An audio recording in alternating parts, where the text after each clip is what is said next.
अस्सलाम वालेकुम नाज़रीन, आज मैं आपको पानी वाली टैंकी के ऑटोमेटिक स्विच को रिपेयर करने का तरीका बताऊंगा। ये समटाइम ऐसा होता है कि आपका पानी ओवर हो जाता है लेकिन स्विच कट नहीं करता, या फिर आपकी टैंकी में पानी ख़त्म हो जाए तो ये मोटर को ऑन नहीं करता। दोनों सूरतों में हम इसको खोल के तो अभी ठीक करना आपको दिखाते हैं।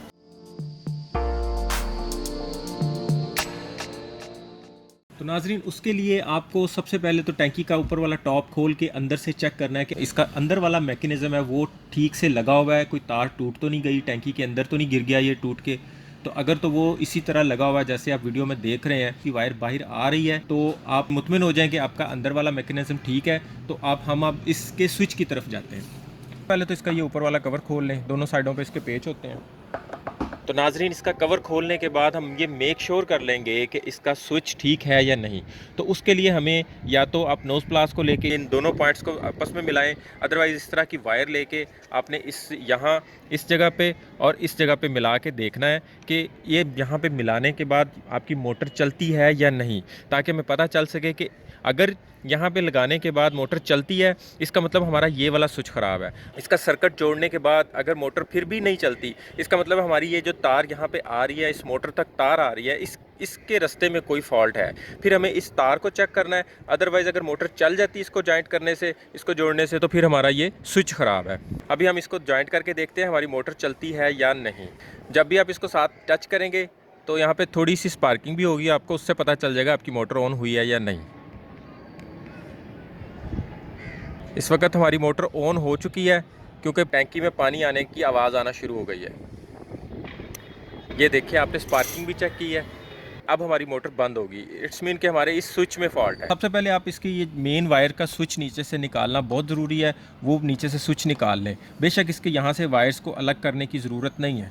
तो सबसे पहले आप इसको यहाँ से ऐसे ऊपर उठाएँ और इसको यहाँ से निकाल के, इस स्विच को एहतियात के साथ निकाल के यहाँ पे इस तरह रख दें।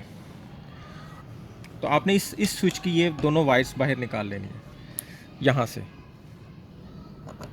बाहर निकाल के इससे मीटर से इसकी कंटिन्यूटी चेक कर लेनी है। उसके लिए हम इस स्विच को यहाँ से ये दो पेच खोल के इस स्विच को यहाँ से अलग कर लेंगे। तो नाज़रीन, आप इसको वहाँ लगे हुए भी इसकी कंटिन्यूटी चेक कर सकते हैं मीटर से कि ये आपका स्विच ठीक है या नहीं। इसको यहाँ और यहाँ पे लगाएं, उसके बाद इस बटन को ऑन करके देखें, दबा के देखें, बटन तो बिल्कुल ठीक है। तो फिर क्या वजह थी कि हमारी मोटर जब ऑन होती थी तो वो बंद नहीं होती थी, ओवरफ्लो होना शुरू हो जाता था और पानी उससे ऊपर से बहना शुरू हो जाता था। तो इसमें इसका स्विच का ही फॉल्ट है। बेशक ये सही काम कर रहा है लेकिन इसमें इतनी पावर नहीं रहेगी इसके इस बटन में कि ये जब एक दफ़ा नीचे दब जाए तो ये दोबारा खुद को ऊपर उठा सके प्रेशर के साथ।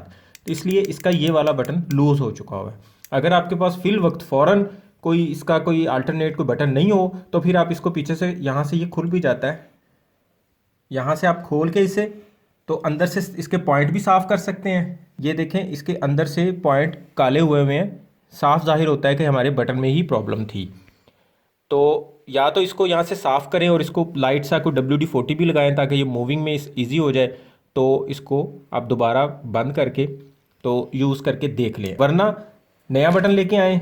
नए बटन मार्केट में 2-3 तरह के हैं लेकिन हम बटन अच्छे वाला ही लगाएंगे। इसको भी इसकी पहली कंटिन्यूटी यहीं पे चेक कर लेते हैं।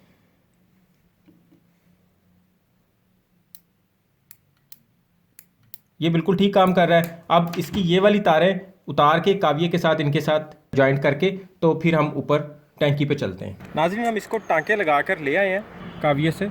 अभी हम इसको यहाँ पे इंस्टॉल करेंगे और इसकी वायर्स को भी लगा देंगे। नाज़रीन, हमने ये बटन इंस्टॉल कर दिया, इसकी वायर्स भी लगा दी हैं। ये इस वक्त काम कर रहा है, लेकिन ये नाज़रीन बहुत हार्ड वाला बटन है जो मार्केट से हार्ड वाला मिलता है। ये हमें लगाने का ये फ़ायदा होगा कि ये जल्दी ख़राब नहीं होगा, लेकिन अब इसका ये इशू हो सकता है। आप इसको इसी तरह लगा के चेक कर लें, अगर ये सही काम करे तो ठीक है, नहीं करे तो इसका ये इशू होगा कि ये जब एक दफ़ा मोटर बंद हो जाएगी तो ये दोबारा चलाने के लिए इसको ये काफ़ी प्रेशर की ज़रूरत होगी। जो हमारा ये इस तरह का वेट लगा हुआ है टैंकी के अंदर, वो इसको नीचे पुश करने के लिए ना काफ़ी होगा। तो नाज़रीन, हमने ये एक जुगाड़ लगा दिया हुआ है ताकि ये हमारा स्विच दोबारा ऑन हो जाया करे। मैंने इसका वेट डबल कर दिया हुआ है। उसके बाद आप नाजरीन फिर इसको दोबारा प्लेट को उठाएं और ये लग गया।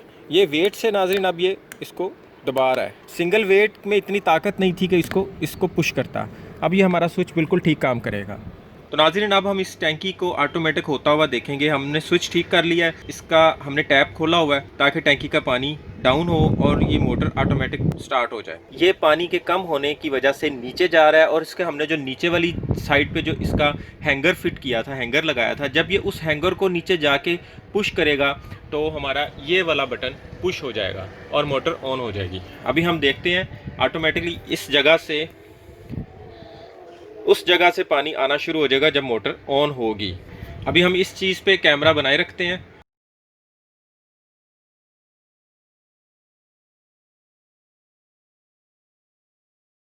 इस वक्त पानी का लेवल उस ढोल के नीचे वाले पॉइंट पे है, एंडिंग पॉइंट पे है। ये नाजरीन हमारी मोटर ऑन हो गई।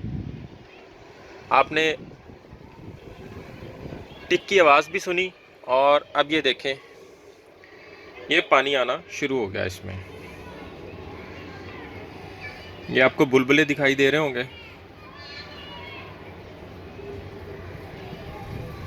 और वैसे ही पानी का लेवल अब ऊपर आना शुरू हो गया और हमारा ये वाला बटन भी पुश हो चुका हुआ है। वाटर पंप हमारा ऑन है, पानी टैंकी में आ रहा है। अभी जब ये इस लेवल तक आएगा तब मोटर शट ऑफ होगी, हम वो भी देखते हैं। मैं वीडियो को फास्ट चला देता हूँ।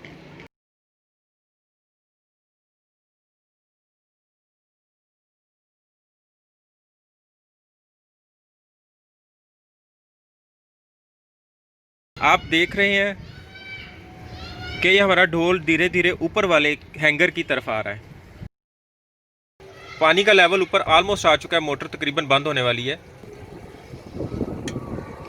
और नाजरीन हमारी मोटर ऑटोमेटिक हो चुकी है। आपने देखा है कि इस ढोल ने उस हैंगर को ऊपर कर दिया, पानी के प्रेशर से इसको ऊपर उठाया और हमारा ये स्विच ऑटोमेटिक ऊपर हो गया। ये वाला ऑटोमेटिक ऊपर हो गया और इसकी आवाज़ भी आपने सुनी। तो नाजरीन मैंने आपको इस ऑटोमेटिक स्विच का टोटल मैकेनिज़्म, इसके वर्क और ये कैसे काम करता है, ये सब कुछ दिखा दिया।